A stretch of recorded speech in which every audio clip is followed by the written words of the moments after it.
Good morning to all of you. Today we will start a new chapter called cell. तो cell के बारे में देखते हैं कि सेल में क्या क्या चीजें जो है पढ़ना है और क्या क्या इंपॉर्टेंट चीजें हैं, कैसे जो है क्वेश्चन वगैरह बन रहा है सेल से रिलेटेड। तो अच्छा सा चैप्टर है और सिंपल सा चैप्टर है सेल, तो उसको आज अपन जो है फोकस कर रहे हैं। तो देखते हैं क्या है सेल। एक सेल को डिस्कस कर रहे हैं।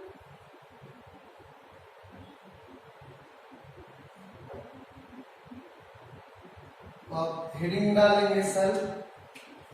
सेल एक अपन बोल सकते हैं कि हर एक लिविंग ऑर्गेनिज्म का एक बेसिक यूनिट है cell.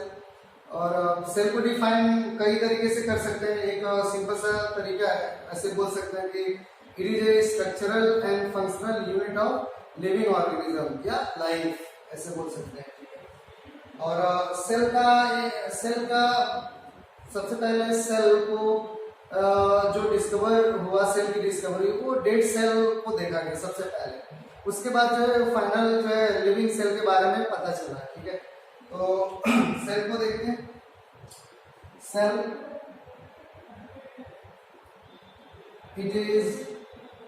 it is structural and functional unit of life या living organism life. It is structural and functional unit of life. Unit का मीन्स क्या होता है? एक सबसे छोटा चीज जिसपे कोई चीज डिपेंड रहता है। जैसे यूनिट कई चीजों को लेके अपन बोलते हैं, कई जगह पे यूनिट को डिफाइन करते हैं। ठीक है, जैसे टाइम का यूनिट क्या हो गया, तो अपन बोलते हैं सेकेंड। लेंथ की यूनिट क्या हो गया, मीटर। उसी तरीके से यहाँ पे अगर बॉडी के बारे में बोलना है या किसी लिविंग ऑर्गेनिज्म को डिफाइन करना है, तो सबसे छोटी चीज को लेके चलेंगे, वही उसका यूनिट हुआ। उसी से पूरा जो है वो ऑर्गेनिज्म बना है, या मतलब जो है उसकी बॉडी जो है डिजाइन हुआ है। यानी कि अगर अपन लिविंग ऑर्गेनिज्म की बात करते हैं, अपन अपने बारे में बात करते हैं, तो हम लोग की बॉडी का सबसे बेसिक यूनिट क्या है? तो अपन बोलते हैं सेल है। सेल मीन्स एक बेसिक यूनिट है, और फिर कई सारे सेल मिलके जो है टिश्यू वगैरह का जो है फॉर्मेशन करते हैं, और फिर उसके बाद जो है टिश्यू सिस्टम डेवलप होता है, ऑर्गन सिस्टम, फिर पूरा जो है इंडिविजुअल का फॉर्मेशन होता है। ठीक है, तो इसीलिए अपन बोलते हो कि सेल एक बेसिक यूनिट है, स्ट्रक्चरल एंड फंक्शनल। यानी कि अगर बॉडी के फंक्शन को देखना है, तो सबसे पहले किसके फंक्शन को माइंड में रखना पड़ेगा? तो एक सेल के बारे में माइंड में रखना पड़ेगा कि हाँ, एक सेल जो है कैसे काम कर रहा है, एक सेल की फिजियोलॉजी क्या है, सेल के अंदर क्या क्या हो रहा है। तो एक सेल के बारे में पढ़ लिया, यानी कि पूरे बॉडी के बारे में पढ़ लिया। ठीक है, इसलिए अपन बोलते हैं सेल एक फंक्शनल एंड स्ट्रक्चरल यूनिट है। मतलब सेल का स्ट्रक्चर क्या है और सेल कैसे फंक्शन कर रहा है। तो एक सेल के बारे में अगर स्टडी कर रही है, तो ऑलमोस्ट जो है पूरे ऑर्गेनिज्म के बारे में अपन जो देख सकते हैं। ठीक है, तो सेल एक नॉर्मल सा चैप्टर है। It is a structural and functional unit of life. Next point लिखेंगे, cell discover bye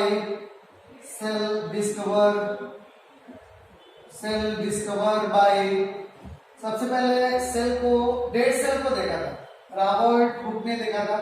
cell discover by Robert Hooke ने सेल को डिस्कवर किया था, और डेड सेल को देखा था कहां पे? तो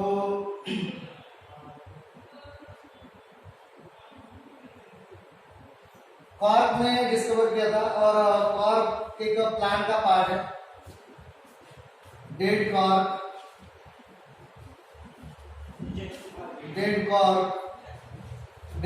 में डिस्कवर किया था। और dead cork it is a part of plant. Cork एक पार्ट का प्लांट का पार्ट है, कॉर्क, जिसको फेलन भी बोलते हैं।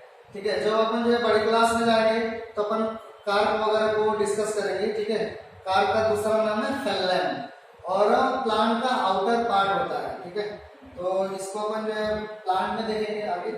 तो डेड कार्प में देखा था, रॉबर्ट ब्राउन ने सेल को।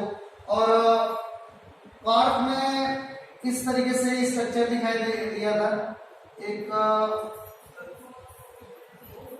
हाइव्स की तरह स्ट्रक्चर दिखाई दिया था, जैसे बी वगैरह का जो हाइव्स रहता है उस तरीके का स्ट्रक्चर दिखाई दिया था। और उसी स्ट्रक्चर को जो है रॉबर्ट हुक ने सेल बोल दिया था, इस तरीके का स्ट्रक्चर दिखाई दिया था। तो सेल का नॉर्मल सा मीन्स होता है रूम से रिलेट करते हैं सेल को, रूम, ठीक है। तो इस तरीके का डेड कार्प में सबसे पहले सेल को देखा गया, सेल के बारे में नॉलेज जो मिला, और रॉबर्ट हुक ने इसके बारे में बोला, ठीक है।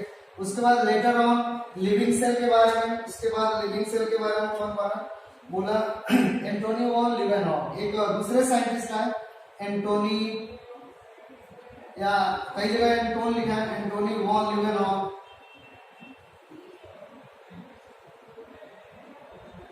Antonie van लिवेनहॉफ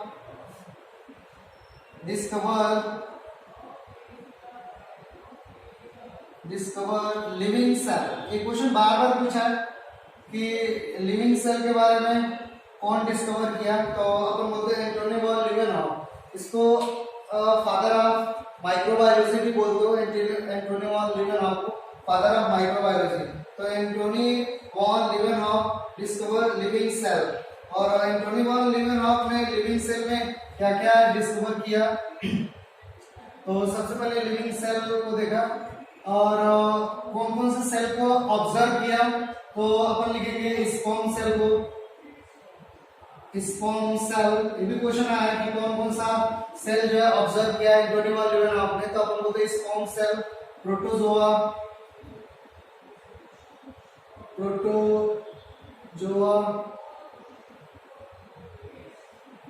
sperm cell, protozoa. और आरबीसी वगैरह को भी देखा, आरबीसी रेड ब्लड कार्बोसेल वगैरह को देखा, ठीक है। तो इस सेल को ब्रॉडली बैक्टीरिया को भी एनालाइज किया, बैक्टीरिया, इन सबको जो है स्टडी किया सेल, लिविंग सेल में। तो एक क्वेश्चन आ रहा है कि एंटोनी वॉन लिवेनहॉफ ने किस लिविंग ऑर्गेनिज्म को स्टडी किया, तो स्पर्म सेल, कई जगह स्पर्मेटोजोआ भी लिखा है, प्रोटोजोआ, आरबीसी एंड बैक्टीरिया, इन लोग को देखा। और एंटोनी वॉन लिवेनहॉफ ने जो भी लिविंग ऑर्गेनिज्म को अपने खुद के बनाए हुए माइक्रोस्कोप से देखा, और मतलब कीट का जो मैल होता है उसको अपने स्लाइड पे रखा, और फिर माइक्रोस्कोप से जो है ऑब्जर्व किया, तो छोटे छोटे माइक्रो ऑर्गेनिज्म दिखाई दिए, ठीक है। और उसमें यही सब थे, बैक्टीरिया वगैरह था और प्रोटोजोआ वगैरह थे। तो ओवरऑल छोटे छोटे लिविंग ऑर्गेनिज्म को एंटोनी वॉन लिवेनहॉफ ने एक टर्म दिया, उसको बोलते हैं एनिमल क्यूर। ये भी क्वेश्चन आया है एंटोनी वॉन लिवेनहॉफ या एंटोन वॉन लिवेनहॉफ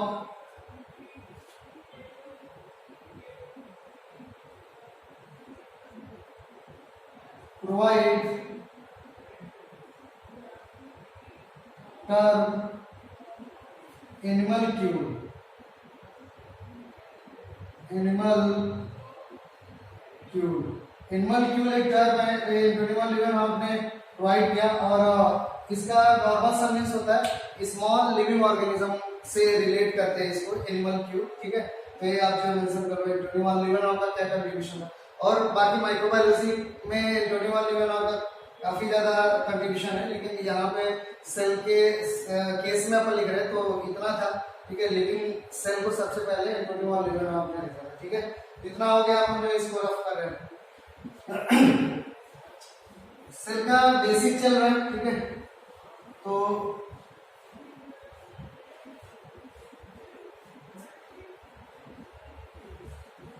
इसके बाद सेल में देखते हैं कि कौन सा लार्जर सेल है, कौन सा स्मॉलर सेल है, ठीक है। उसको थोड़ा सा मतलब कर लेते हैं। उसके बाद सेल थ्योरी अपन डिस्कस करेंगे। तो अपन लिखेंगे लार्जेस्ट सेल आप जानते भी होंगे कौन सा है, अगर एनिमल के केस में अपन कर रहे हैं, एनिमल लार्जेस्ट सेल, तो क्या लिखेंगे? Ostrich egg. ऑस्ट्रिच एग अपन बोल रहे हो, लार्जेस्ट सेल एनिमल से। और स्मॉलेस्ट सेल की अगर बात कर रहे हैं तो एक ऐसा माइक्रो ऑर्गेनिज्म है जिसको बोलते हैं माइकोप्लाज्मा, और उसका दूसरा भी नाम है जोकरा प्लांट किंगडम। अपन जब अपन 8th में थे तो इस चीज को अपन जो डिस्कस किए थे कि जोकरा प्लांट किंगडम किसको बोल रहे हो, तो माइकोप्लाज्मा को बोल रहे हो। वही स्मॉलेस्ट सेल है तो अपन बोल रहे हो माइकोप्लाज्मा। माइकोप्लाज्मा। और माइकोप्लाज्मा का जो साइज है, अभी मैं प्रोकैरियोटिक सेल के बारे में डिस्कस करूंगा तो वहां पे माइकोप्लाज्मा वगैरह को भी थोड़ा सा अपन डिस्कस कर देंगे, बैक्टीरिया को और साइनोबैक्टीरिया को थोड़ा डिस्कस कर देंगे। ठीक है, माइकोप्लाज्मा का जो साइज है 0.3 टू 0.5 माइक्रोन मीटर है, तो इसको आप याद रखेंगे। Mycoplasma smallest cell. अगर लार्जेस्ट प्लांट सेल बोल रहे हो, लार्जेस्ट प्लांट सेल, तो लार्जेस्ट प्लांट सेल में क्या अपन लिख रहे हैं, तो एग्जांपल आएगा लार्जेस्ट प्लांट सेल का ovule of Cycas. Ovule of Cycas. Cycas एक जिम्नोस्पर्म है, और अपन जो प्लांट है जिम्नोस्पर्म, जैसे अपन प्लांट हायर प्लांट में दो चीजों को डिस्कस करते हैं, एक को बोलते हो जिम्नोस्पर्म और दूसरे को बोलते हो एंजियोस्पर्म। जितना भी फ्लावरिंग प्लांट है जो भी दिखाई देता है, ये मतलब जो अपने सराउंडिंग में, वो ऑलमोस्ट सब के सब जो है एंजियोस्पर्मिक प्लांट होते हैं। और कुछ प्लांट जिम्नोस्पर्म भी है, जैसे अपन साइकस को बोलते हैं जो ऑर्नामेंटल प्लांट है, और पाइनस वगैरह जो है जिम्नोस्पर्म के मेंबर है। तो साइकस एक प्लांट है जो जिम्नोस्पर्म का मेंबर है। जिम्नोस्पर्म, तो आप इसको साइड में लिखेंगे, जिम्नोस्पर्म का मेंबर है। ठीक है, साइकस। तो साइकस का जो ओव्यूल है ना, वो सबसे बड़ा प्लांट सेल में मानते हैं, और साइकस का ओव्यूल इस तरीके से है। अगर ओव्यूल की बात कर रहे हैं तो ओव्यूल इस तरीके से है साइकस का, ये नॉर्मल सा पार्ट है साइकस का ओव्यूल, ये अपन बोल रहे हैं, और इस तरीके का एक कंडीशन है, दिस वन इज ओव्यूल, अपन इसको ओव्यूल लिख रहे हैं। और ओव्यूल ओवरी से सराउंडेड नहीं रहता है, जैसे दूसरे प्लांट में देखते हैं तो ओव्यूल जो है ओवरी से सराउंडेड रहता है, लेकिन यहाँ पे ओव्यूल ओवरी से सराउंडेड नहीं रहता है। कहाँ पे? जिम्नोस्पर्म में। तो इसीलिए जिम्नोस्पर्म के मेंबर में फ्रूट नहीं लगते हैं, मतलब ओवरी नहीं है तो फ्रूट नहीं लगेगा, डायरेक्टली सीड जो है प्लांट में प्रेजेंट होता है। ठीक है, तो ये ओव्यूल का नॉर्मल सा डायग्राम है, तो आप यहाँ पे देख लो। ठीक है, और अगर लार्जेस्ट अगर और एनिमल सेल की बात कर रहे हैं तो कौन सा होगा? तो अपन बोलो, अगर लेंथ वाइज बात कर रहे हैं तो लेंथ वाइज में नर्व सेल भी आएगा। ठीक है, तो अपन लिख देते हैं लॉन्गेस्ट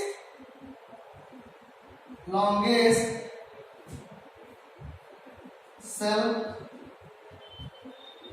लॉन्गेस्ट सेल अगर लेंथ वाइज देख रहे हैं तो एनिमल केस में कौन आएगा? तो अपन लिख रहे हैं यहाँ पे नर्व सेल, इसको मैं हटाता हूँ यहाँ से, नर्व सेल। तो ये आप जो है कुछ बेसिक चीजें थी, कौन सी सेल बड़ी है क्या, कैसे अपन जो है देखेंगे। इसके बाद अपन एक चीज और आप जो है मेंशन कर लेना कि जो भी रॉबर्ट हुक ने जो भी मतलब डेड सेल के बारे में बोला, उसको वो रॉबर्ट हुक ने अपने बुक में जो है उस चीज को डिस्क्राइब भी किया। कभी कभी उस रॉबर्ट हुक के बुक के बारे में भी पूछता है, तो माइक्रोग्राफिया, रॉबर्ट हुक का जो बुक था वो माइक्रोग्राफिया था। ठीक है, तो आप जो उसको भी मेंशन कर लेना कि रॉबर्ट हुक ने जो भी डेड सेल को डिस्क्राइब किया वो अपने बुक में डिस्क्राइब किया, और उस बुक का नाम क्या था? तो माइक्रोग्राफिया, ये रॉबर्ट हुक का बुक है,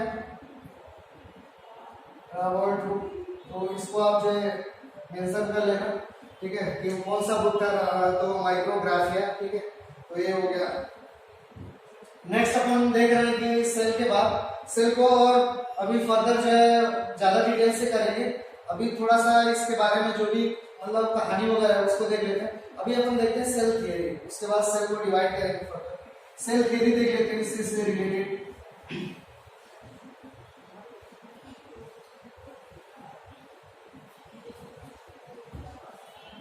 तो नेक्स्ट हेडिंग होगा सेल थियरी।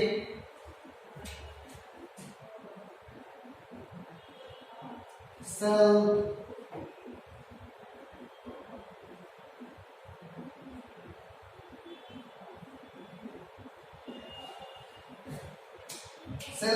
सेल थियरी कौन दिया?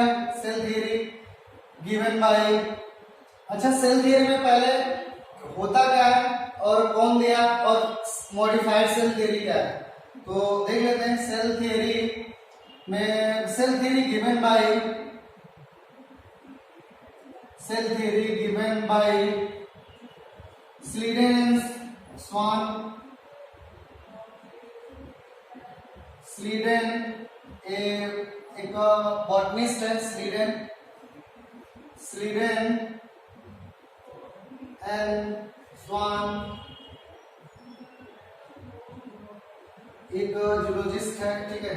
और ये जर्मन साइंटिस्ट है। ये भी क्वेश्चन पूछा है स्लीडन कहाँ का, तो स्लीडन एक जर्मन साइंटिस्ट है, जर्मनी का जर्मन बॉटनिस्ट है।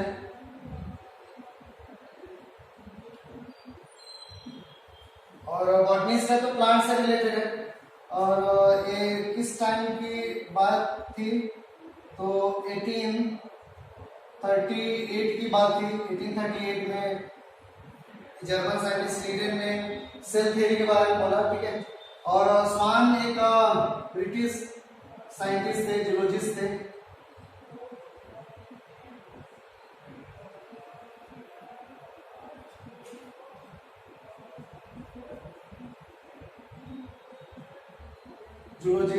और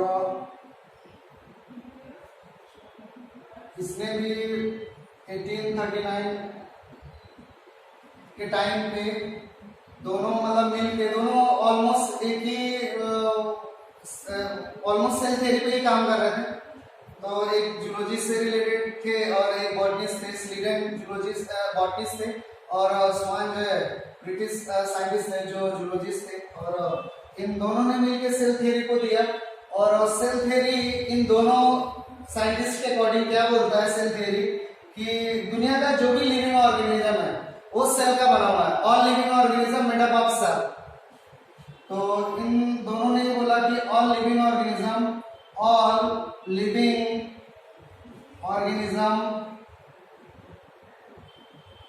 made up of cell and its product.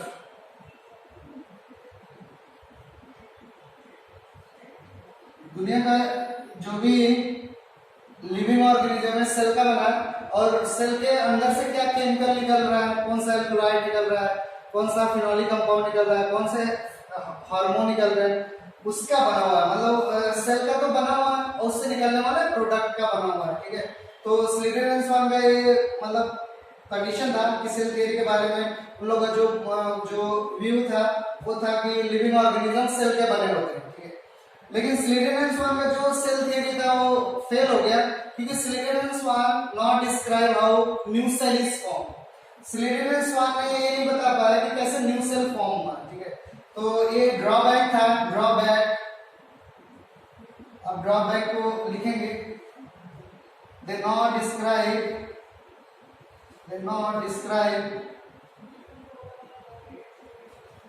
How new cell is form,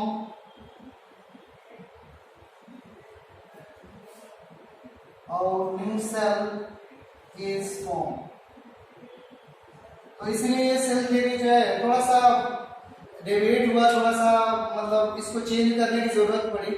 और उसके बाद जो एक आया मॉडिफाइड सेल थियरी। तो नेक्स्ट देखते हैं।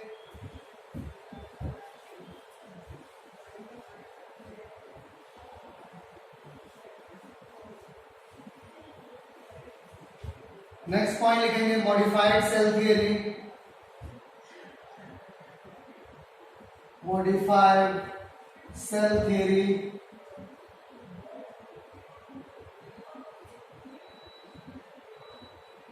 provided by Rudolf Virchow। Rudolf Virchow एक दूसरे साइंटिस्ट थे जिसने मॉडिफाइड सेल थ्योरी को दिया, और मॉडिफाइड सेल थ्योरी का दूसरा भी नाम बोलते हैं cell doctrine.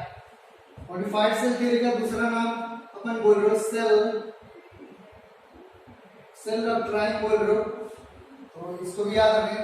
Modified cell theory Rudolf वर्चाव ने दिया, और इसमें मतलब इसी सेल थ्योरी को थोड़ा मॉडिफाइड करके बोला गया, ठीक है, क्योंकि पहला पॉइंट तो सही था कि दुनिया का हर एक लिविंग ऑर्गेनिज्म जो है सेल का बना हुआ है और उसके प्रोडक्ट का बना हुआ है, लेकिन थोड़ा सा और मॉडिफाइड किया गया। और इसमें मॉडिफाइड सेल थ्योरी में ये पता चला कि कैसे न्यू सेल जो है डिराइव हुआ है, कैसे डेवलप हुआ है। तो इसमें पॉइंट अपन याद रखेंगे कौन कौन सा पॉइंट सेल थ्योरी का है। ऐसे भी क्वेश्चन पूछता है कि कौन सा पॉइंट जो है सेल थ्योरी का नहीं है, तो आपको क्लियर कट जो है सेल थ्योरी के पॉइंट जो है याद रखना है कि सेल थ्योरी में कौन कौन से पॉइंट है। तो देख लेते हैं कि कौन सा पॉइंट है। तो पहला तो पॉइंट सेम टू सेम हो गया, all living organism made up of cell and its product. All living organism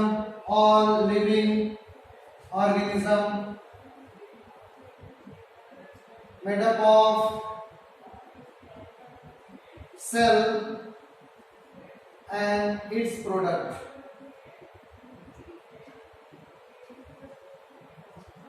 Next one is cell originate from pre-existing cell। मतलब सेल जो भी न्यू सेल बन रहा है वो अपने पहले वाले सेल से डेवलप हुआ है, यानी कि पुराने सेल से ओरिजिनेट हुआ है। तो उसको अपन लिख रहे हैं न्यू सेल originate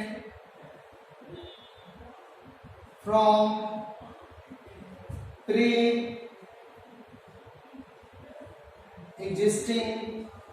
cell। ये पॉइंट इंपॉर्टेंट है कि न्यू सेल जो है पुराने वाले सेल से डिराइव होता है, उससे इवॉल्व होता है प्री एग्जिस्टिंग सेल। इसी को एक दूसरे नाम से इसी टर्म को ये जो सेकेंड अपन पॉइंट सेल थ्योरी में अपन मेंशन किए हैं, इसी पॉइंट को दूसरे लैंग्वेज में भी बोल सकते हैं। लैटिन लैंग्वेज में भी एक वर्ड यूज किया गया और उस टर्म को बोला गया ओमनीस सेलुला ई सेलुला। एक लैटिन लैंग्वेज है ओमनी सेलुलर। इसका जब इंग्लिश में ट्रांसलेट करेंगे तो ये मीन्स होगा कि जो न्यू सेल है अपने पुराने वाले सेल से जो डिराइव हुआ है या ओरिजिनेट हुआ है, उसी को लैटिन लैंग्वेज में बोल रहे हो ओमनी सेलुलर ई सेलुलर। ठीक है, तो ये भी क्वेश्चन जो इंपॉर्टेंट है दे देता है what the means of omni cellular e cellular. तो अपन बोल सकते हैं कि new cell originate from pre existing cell. ठीक है, और एक आपके लेवल पे इतना ही है, लेकिन एक पॉइंट और जो है मेंशन कर लेते हैं। रुडोल्फ वर्चाव ने एक स्टेटमेंट और बोला कि अगर किसी लिविंग ऑर्गेनिज्म को काम करना है, जैसे मतलब मेरा ये जो फिंगर है इसको मूव कराना है, तो केवल एक सेल रिस्पॉन्सिबल नहीं होगा फिंगर को मूव कराने के लिए।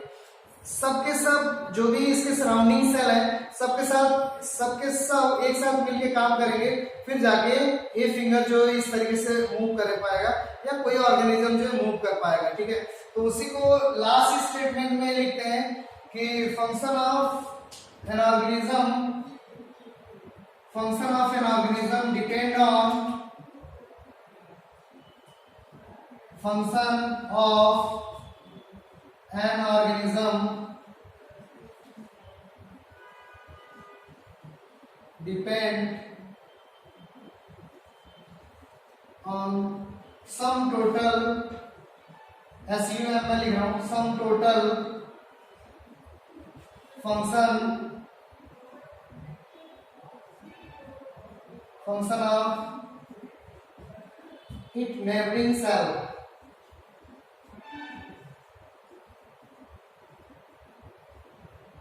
नेबरिंग सेल, यानी कि अगर किसी ऑर्गेनिज्म को फंक्शन करना है या ऑर्गेनिज्म के पार्ट को फंक्शन करना, तो उसके सराउंडिंग के जो भी सेल है वो सब के सब एक साथ जो है फंक्शन करेंगे, तब जाके वो ऑर्गेनिज्म जो है फंक्शन कर सकता है।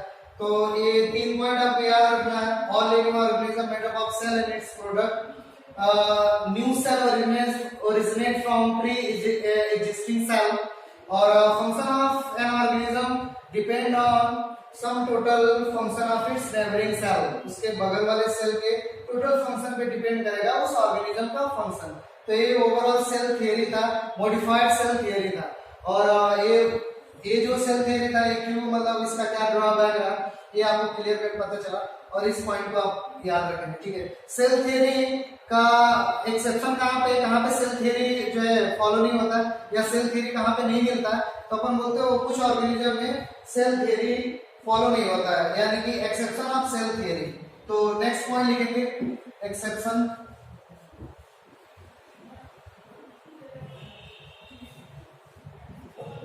कहां पे एक्सेप्शन माना सेल थियरी का, एक्सेप्शन कहां पे, तो अपन बोलते हैं वायरस के केस में, वायरस आरबीसी के केस में, और कहां पे, और एक दो सेल में अपन बोलते हो, प्लांट सेल में अपन बोलते हो सीड ट्यूब के केस में, सीड ट्यूब जो सेल है इनके केस में, क्योंकि वायरस वगैरह तो असेलुलर ऑर्गेनिज्म है, ठीक है, वो मतलब ऐसा नहीं बोल सकते कहां से डिराइव हुआ है और मतलब सेल का बना हुआ, ऐसा नहीं बोल सकते, क्योंकि वो बाहर जो है मरा हुआ है और सेल के अंदर जब इंटर करता है तब जो है लिविंग होता है, तो सेल थ्योरी को फॉलो नहीं करता है। और आरबीसी ऐसा मतलब सेल है, रेड ब्लड कार्बोसेल, जो डिवाइड नहीं होता है, ठीक है, नॉन डिवाइडिंग सेल, और सीड ट्यूब भी नॉन डिवाइडिंग सेल है। तो ये कुछ एक्सेप्शन थे सेल थ्योरी का, ये याद रखना, यहाँ से भी क्वेश्चन जो बना, तो ये हो गया सेल थ्योरी से रिलेटेड कुछ चीजें, ठीक है। तो मैं यहाँ पे इन लोगों को हटा, अब स्टार्ट अपन कर रहे हैं सेल के बारे में, ठीक है। तो सेल को देख रहे हैं, फिर सेल, नेक्स्ट हेडिंग लिखेंगे सेल। सेल का जो भी बेसिक चीजें हैं वो पहले अपन थोड़ा सा जो है डिस्कस किए थे डिस्कवर वगैरह के बारे में। सेल को अपन जो है सेल वेरिएबल मतलब तरीके के होते हैं, जैसे मतलब शेप के बेस पे भी, जो भी उनका मॉर्फोलॉजी है या शेप है उसके बेस पे भी सेल को अलग अलग कैटेगरी में अपन डिवाइड कर सकते हैं। सेल के नंबर के बेस पे भी मतलब जो ऑर्गेनिज्म को अलग अलग कैटेगरी में डिवाइड कर सकते हैं, और सेल का साइज के बेस पे भी अपन बोल सकते हो, ठीक है। तो अपन पहले देख ले रहे हैं कि organism on number, organism on the basis of number of cell, cell के नंबर के बेस पे ऑर्गेनिज्म कितने टाइप से हो सकते हैं, सेल के बेसिस के ऊपर ऑर्गेनिज्म कितने टाइप से हो सकते हैं। Organism on the basis of number of cell, तो ऑर्गेनिज्म को दो पार्ट में डिवाइड कर सकते हैं सेल के नंबर के बेस पे। कितने, अगर मान लो कि कोई ऑर्गेनिज्म एक ही सेल का बना हुआ है, जैसे प्रोटोजोआ वगैरह, तो अपन क्या बोल सकते हैं, एक ही सेल का बना हुआ है तो अपन बोलते हैं यूनिसेलुलर। और अगर कोई ऑर्गेनिज्म कई सारे सेल का बना हुआ है तो अपन बोलते हैं मल्टी सेलुलर, जैसे प्लांट सेल, एनिमल सेल। तो अपन बोलते हो यूनिसेलुलर, यूनिसेलुलर, और next one is multi cellular.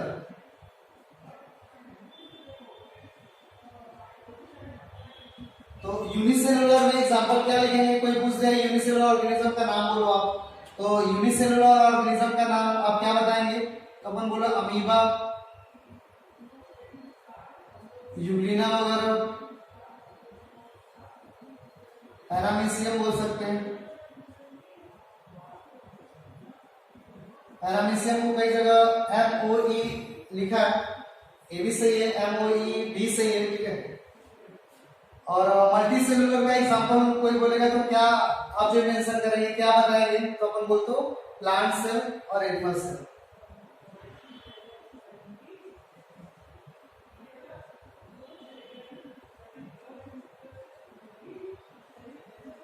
Plant cell और एनिमल सेल जो है मल्टी सेलुलर ऑर्गेनिज्म के केस में आते हैं, क्योंकि अगर हम लोग अपने बारे में बात कर रहे हैं तो हम लोग की बॉडी कई सारे सेल का मिलकर बना हुआ, तो बोलते मल्टी सेलुलर। अगर सिंगल सेल का बना है किसी ऑर्गेनिज्म की बॉडी तो अपन बोलते हैं यूनिसेलुलर। तो ये हो गया कि organism on the basis of number of cell, cell के बेस पे, सेल के नंबर के बेस पे ऑर्गेनिज्म कितने टाइप से हो सकते हैं, ठीक है। उसके बाद सेल कॉम्प्लेक्सिटी के बेस पे कितने टाइप से ऑर्गेनिज्म हो सकते हैं, ठीक है। Organism on the basis of cell complexity,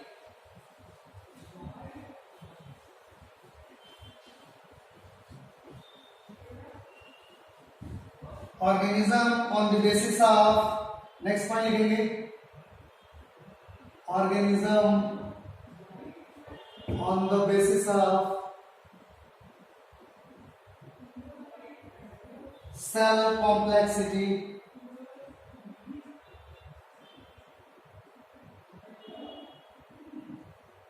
cell complexity के बारे के बेस पे कितने टाइप से हो सकते हैं, तो अपन बोलते हैं सेल कॉम्प्लेक्सिटी के बेस पे दो टाइप से हो सकता है ऑर्गेनिज्म। एक को बोलते हो, अगर ज्यादा कॉम्प्लेक्स नहीं है सेल, नॉर्मल सा सेल है तो अपन बोलते हो प्रोकैरियोट,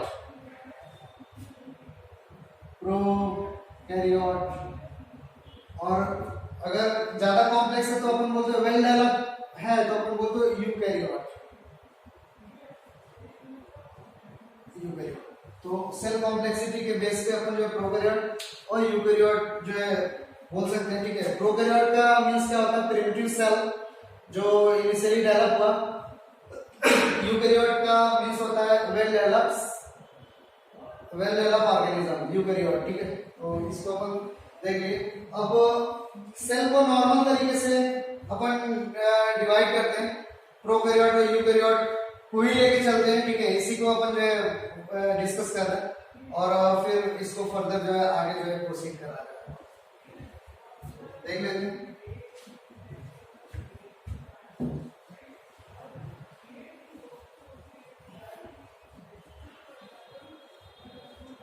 सेल को दो पार्ट में अपन डिवाइड करके यहां पे पढ़ रहे हैं। सेल को कॉम्प्लेक्सिटी के बेस पे ही डिवाइड कर दी। एक को अपन बोलते हैं प्रोकैरियोटिक सेल, प्रोकैरियोट, और दूसरे को क्या बोल रहे हो, यूकैरियोट। प्रोकैरियोट का एग्जांपल क्या आएगा, क्या क्या पढ़ेंगे प्रोकैरियोट में, सॉरी यूकैरियोट में क्या क्या पढ़ेंगे, तो अपन पढ़ेंगे प्लांट सेल। प्लांट सेल इस तरीके का कुछ एक रफ डायग्राम अगर बनाना है मेरे को तो इस तरीके का होगा। बड़ा सा यहाँ पे वैक्यूल होगा और ये न्यूक्लियस होगा साइड में, बाकी भी सेल और रिलीज होंगे यहाँ पे, मैं वो अभी नहीं बना रहा। और next one is animal cell. तो एनिमल सेल नॉर्मल इस तरीके से स्ट्रक्चर होगा और ये यहाँ पे न्यूक्लियस होगा सेंटर में, क्योंकि यहाँ पे स्मॉलर वैक्यूल मिल रहे हैं। और ये एक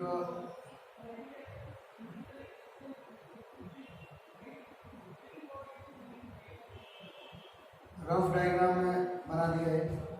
फिर माइटोकॉन्ड्रिया का डायग्राम बना दिया है, राइबोसोम वगैरह, और ये साइटोप्लाज्म, न्यूक्लियस के अंदर ये डीएनए होगा। तो ये एनिमल सेल है और ये प्लांट सेल है। तो यूकैरियोट को लेटर ऑन जो है डिस्कस करेंगे, ठीक है। पहले हम जो है प्रोकैरियोट के बारे में देखें। तो प्लांट सेल और एनिमल सेल में एक डिफरेंस तो आप देख ही पा रहे हो जो है सेल वॉल प्रेजेंट है, ठीक है, और लार्जर यहाँ पे जो है वैक्यूल मिल रहा है।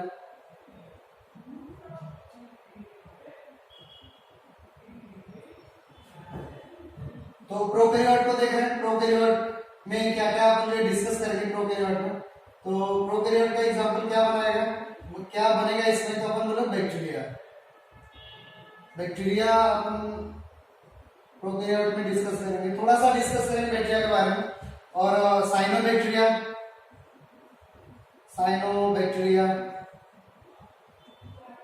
और थोड़ा सा अपन देखेंगे माइकोप्लाज्मा के बारे में, माइकोप्लाज्मा। साइनोबैक्टीरिया का दूसरा नाम है BGA blue green algae, blue green algae. ये भी क्वेश्चन में बना, कई बार क्वेश्चन में बना है कि ब्लू ग्रीन एल्गी का दूसरा नाम क्या, साइनोडेक्टिला, या साइनोडेक्टिला का दूसरा नाम क्या, ब्लू ग्रीन एल्गी। तो उसको शॉर्ट फॉर्म में क्या लिख रहे हैं, BGA, ब्लू ग्रीन एल्गी। आप कॉपी में लिख लेंगे इसका एक्सपेक्ट फॉर्म, ठीक है। तो ये हो गया, प्रोकैरियोट हो गया, यूकैरियोट हो गया। तो सबसे पहले जो है प्रोकैरियोटिक ऑर्गेनिज्म को ये अपन जो है फोकस करेंगे और उसी को जो है थोड़ा सा हेडिंग बनाएंगे प्रोकैरियोट के बारे में।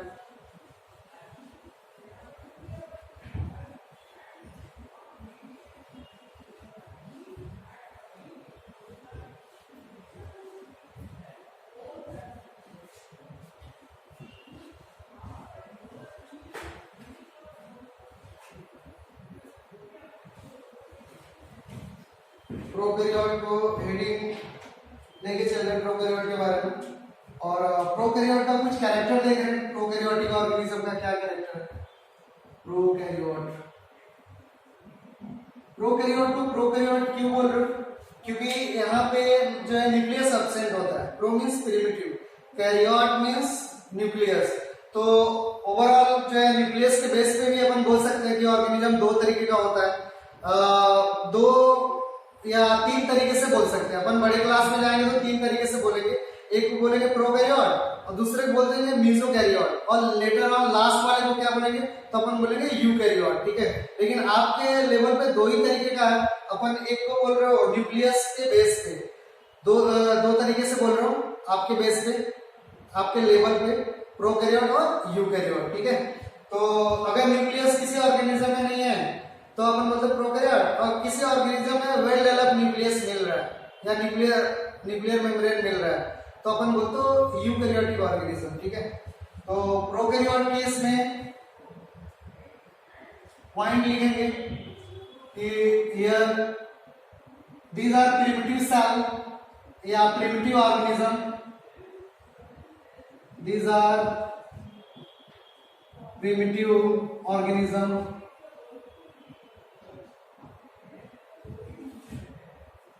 nuclear membrane is absent या nucleus is absent,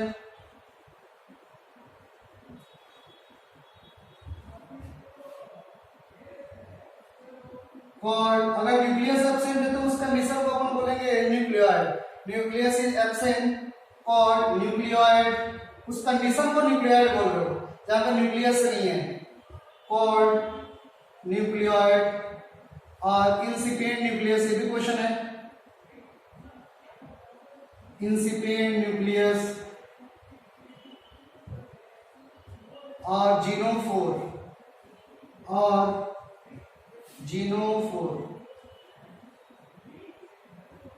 ये सब एक ही नाम है। आप जो है याद रखेंगे कि न्यूक्लियस एब्सेंट उस कंडीशन को बोलते हो न्यूक्लियोइड या जीनोफोर, या अपन बोलते हैं इंसिपिएंट न्यूक्लियस, ठीक है। नेक्स्ट क्या अपन लिखेंगे, 70th ribosome is reported, 70th ribosome is reported.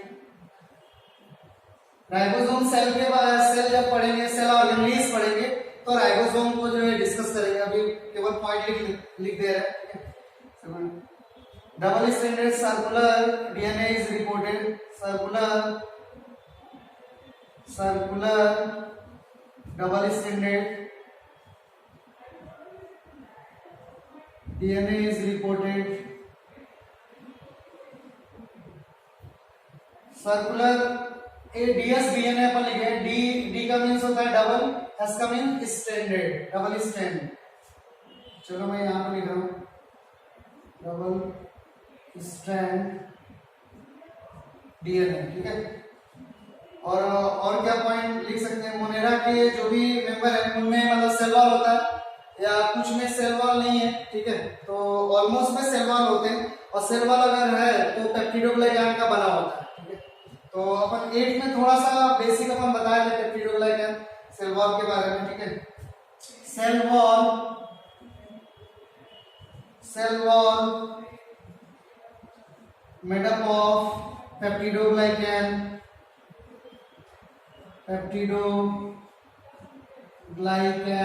एक तरीके का शुगर है, ठीक है। एक तरीके नॉर्मल सा शुगर हेटेरोपॉलीसैकेराइड है पेप्टिडोग्लाइकान, ठीक है।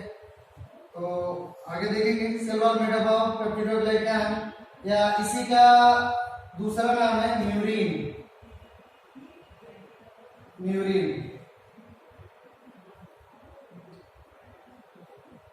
या इसी का तीसरा नाम अपन क्या बोलेंगे, म्यूकोपेप्टाइड। म्यूकोपेप्टाइड कुछ ऑर्गेनिज्म में जैसे आर्कीबैक्टीरिया में, जो एंशिएंट लिविंग फॉसिल बोलो, आर्कीबैक्टीरिया एक मतलब काफी कॉम्प्लेक्स बैक्टीरिया है, ठीक है, अलग तरीके के बैक्टीरिया, आर्कीबैक्टीरिया, उसका जो सेल वॉल है वो सूडोम्यूरिन का बना हुआ है, सूडोम्यूरिन। तो इन आर्कीबैक्टीरिया, नेक्स्ट पॉइंट लिखेंगे, इन आर्की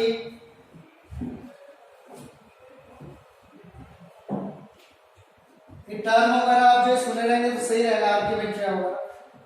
ये ओलंपियाड में पूछा कई बार, इन आर्कीबैक्टीरिया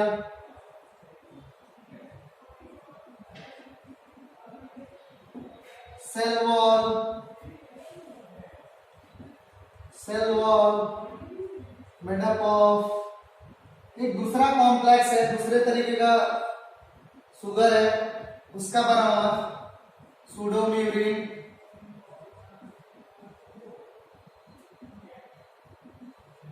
ये याद रखेंगे, ठीक है, आर्कीबैक्टीरिया कैसे। तो आर्कीबैक्टीरिया काफी एडवर्स कंडीशन में अपने आप को मतलब मेंटेन रखते हैं। आर्कीबैक्टीरिया कई टाइप से होते हैं। अगर कोई आर्कीबैक्टीरिया हाई टेम्परेचर पे अपने आप को मेंटेन रख रहा है तो उसको अपन बोलते हैं थर्मोएसिडोफाइल। कई कुछ आर्कीबैक्टीरिया ऐसे हैं जो मीथेन वगैरह प्रोड्यूस करते हैं, उसको बोलते हैं मिथेनोजेन, ठीक है, जैसे एग्जाम्पल होगा मिथेनोकाकस। कुछ आर्कीबैक्टीरिया ऐसे होते हैं जो हायर साल्ट कंसंट्रेशन पे ग्रो करते हैं, ज्यादा NaCl 4 मिलीमोल साल्ट कंसंट्रेशन पे ग्रो करते हैं, ज्यादा से ज्यादा साल्ट कंसंट्रेशन पे, तो उसको बोलते हो हैलोफाइल। तो आर्कीबैक्टीरिया के ऑलमोस्ट 3 कैटेगरी हो सकते हैं, अपन बोलते हैं मिथेनोजेन, हैलोफाइल और लास्ट वन थर्मोएसिडोफाइल। मिथेनोजेन जो आर्कीबैक्टीरिया मीथेन प्रोड्यूस करती है, ठीक है, उस आर्कीबैक्टीरिया को बोलते हो मिथेनोजेन। जो रूमिनेंट, काउ, बुफेलो, इन लोग के गट वगैरह में रहते हैं तो उसको बोलते हो मिथेनोजेन। और वो जो है मीथेन गैस प्रोड्यूस करते हैं, जो एक तरीके का बायोगैस है, ठीक है। कुछ आर्कीबैक्टीरिया ऐसे रहते हैं जो जहाँ पे ज्यादा से ज्यादा साल्ट कंसंट्रेशन है, NaCl वगैरह ज्यादा है, साल्टी एरिया है, बहुत ज्यादा साल्ट वहां पे है, तो वहां पे ग्रो करते हैं आर्कीबैक्टीरिया। नॉर्मल बैक्टीरिया वहां पे सर्वाइव नहीं कर पाएगा, आर्कीबैक्टीरिया वहां पे सर्वाइव करते हैं। उस आर्कीबैक्टीरिया को बोलते हो हैलोफाइल, ठीक है, HALO, हैलोफाइल। उसके बाद कुछ ऐसे आर्कीबैक्टीरिया रहते हैं जो मैक्सिमम टेम्परेचर और लो pH पे ग्रो करते हैं, जहां पे नॉर्मल बैक्टीरिया ग्रो नहीं कर सकते, ठीक है। तो उस आर्कीबैक्टीरिया को बोलते हो थर्मोएसिडोफाइल। हाई टेम्परेचर पे भी ग्रो करती है और लेस pH पे, जहां पे ज्यादा टेम्परेचर हो और सल्फ्यूरिक एसिड वगैरह H2SO4 वगैरह का कंसंट्रेशन ज्यादा हो। थर्मल वेंट्स वगैरह में ऐसा होता है जहाँ पे वॉल्केनो एरप्ट होते हैं, वो वहां पे एक कंडीशन मिलता है, टेम्परेचर भी ज्यादा रहता है और सल्फ्यूरिक एसिड भी ज्यादा रहता है, तो वहां पे आर्कीबैक्टीरिया जो ग्रो करते हैं और उस आर्कीबैक्टीरिया को अपन क्या बोलते हो, थर्मोएसिडोफाइल, ठीक है।